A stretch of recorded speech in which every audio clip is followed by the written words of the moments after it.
Hello, and welcome to MTG Another Look. These are cards that you should take another look at.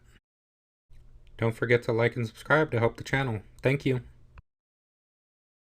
First up to talk about is Sea Double. For 2 and 2 blue, Sea Double is an instant that says, this spell can't be copied. Choose one. If an opponent has 8 or more cards in their graveyard, you may choose both. Copy target spell. You may choose new targets for the copy, or create a token that's a copy of target creature. Now, Sea Double has been pretty impressive in the decks I've played it in. I've slotted it into decks in which it doesn't necessarily synergize directly with the theme to test it as a value piece, and it's performed pretty well. It came out in March of the Machine, which was kind of a banger of a set with powerful singles, so many that it's easy to lose track of all of them.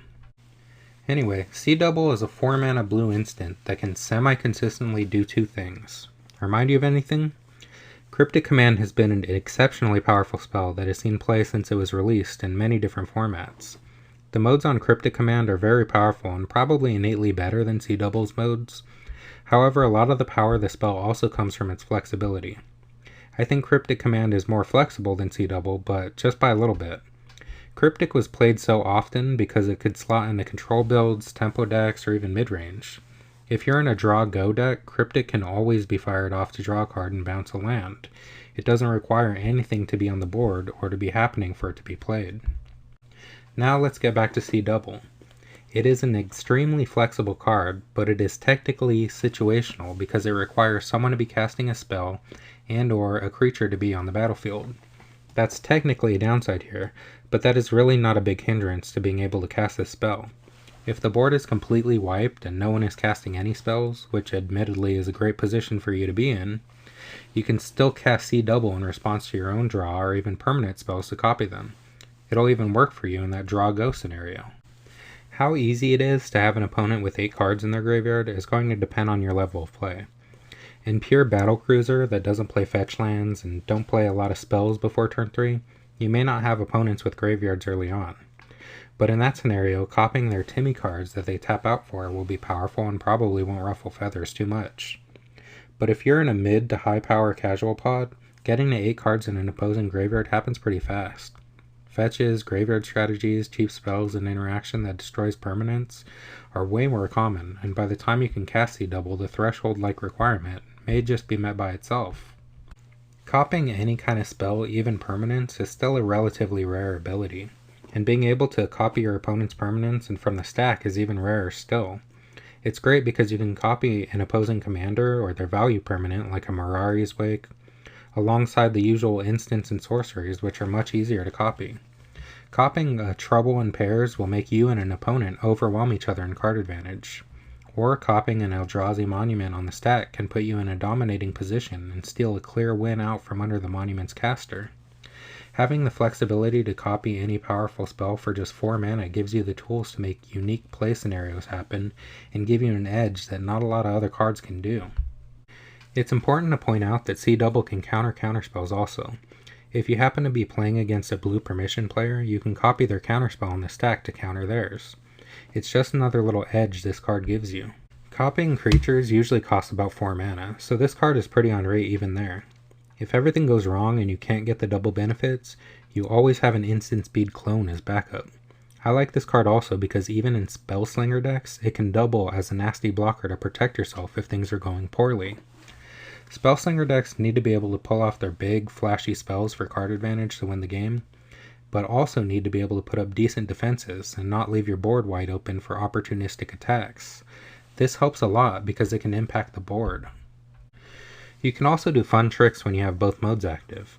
If there's an Eternal Witness or something like it on the board, you can cast Sea Double to copy a spell on the stack and copy the Eternal Witness, then use the ability to return Sea Double from the graveyard and copy the original spell again, as many times as you can pay the mana for it. The copies of the permanents are also tokens, so you can populate the creature tokens, copy even the non-creature tokens with cards like Second Harvest, and double the tokens with the typical token doublers. This combination of effects is so strong that the card needed to have the can't be copied line of text to reel it in a little. When reading this card, you're not going to think of all the fringe cases that having this card will benefit you in. Try it out and see how it is in action. Commanders you should play this card in include Brutaclad Telcor Engineer, Xavier Sal Infested Captain, and O'Hare Pakpatik Deepest Epoch. The next card I want to talk about is Anzrag's Rampage. For 3 and 2 red, you get a sorcery that reads, destroy all artifacts you don't control, then exile the top X cards of your library, where X is the number of artifacts that were put in the graveyard from the battlefield this turn. You may put a creature card exiled this way onto the battlefield. It gains haste. Return it to your hand at the beginning of the next end step. Anzrag's Rampage is a very similar card to Vandal Blast.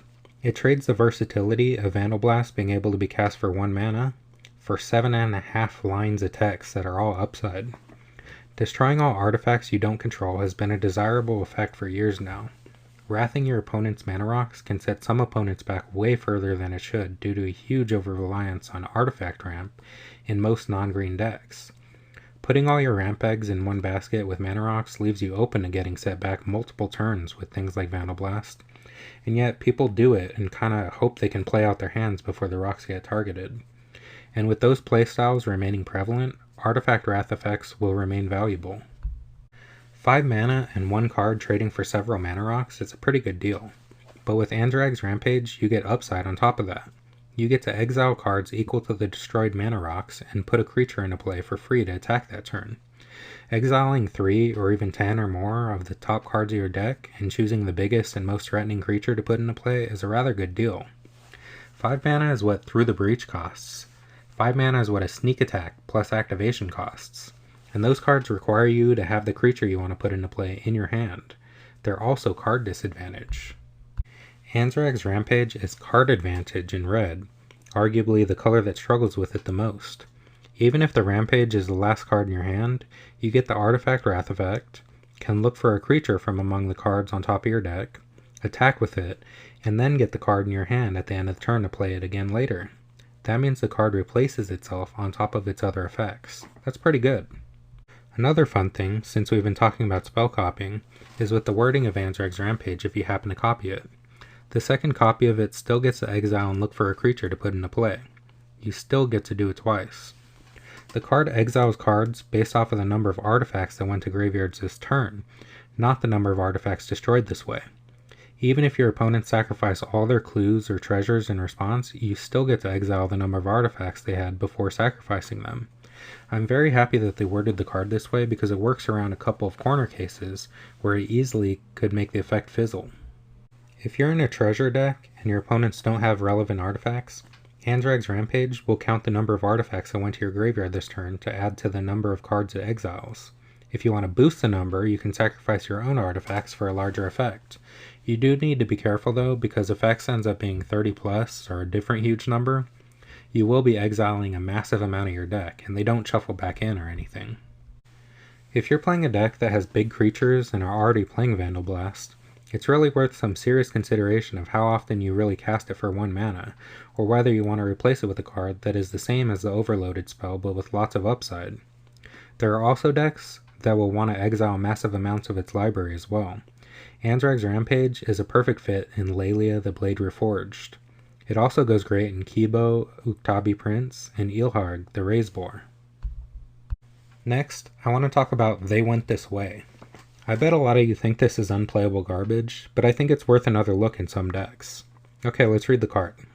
For 2 and a green, this sorcery lets you search your library for a basic land, put it into play tapped, and create a clue token. Now obviously this is below rate for land ramp. We usually pay 2 mana for Rampant Growths.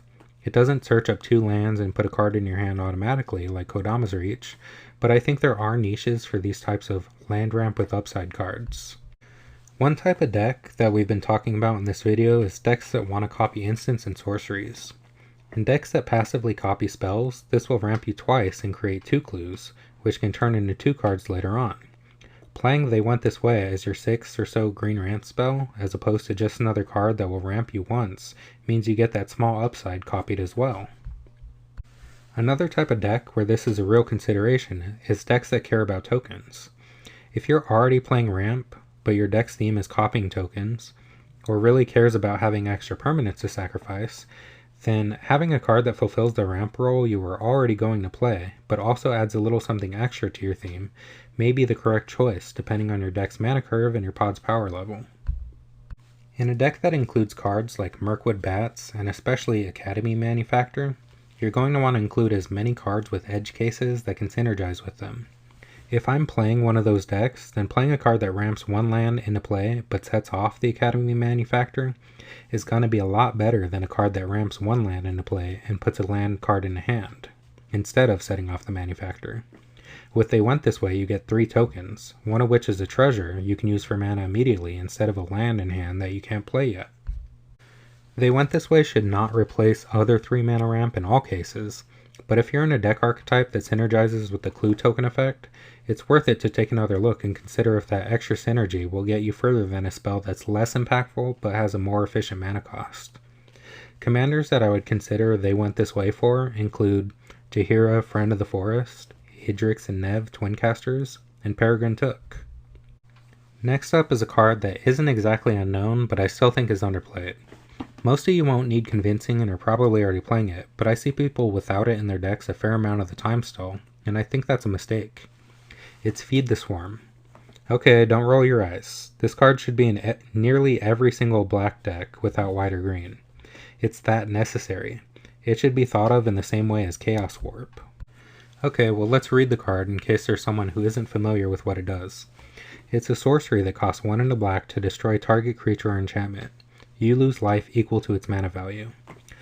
Just like Chaos Warp is one of only a few cards in red to be able to remove an enchantment, and it's arguably the only efficient one, Feed the Swarm is one of very few cards in black able to remove an enchantment, and it's the only efficient one.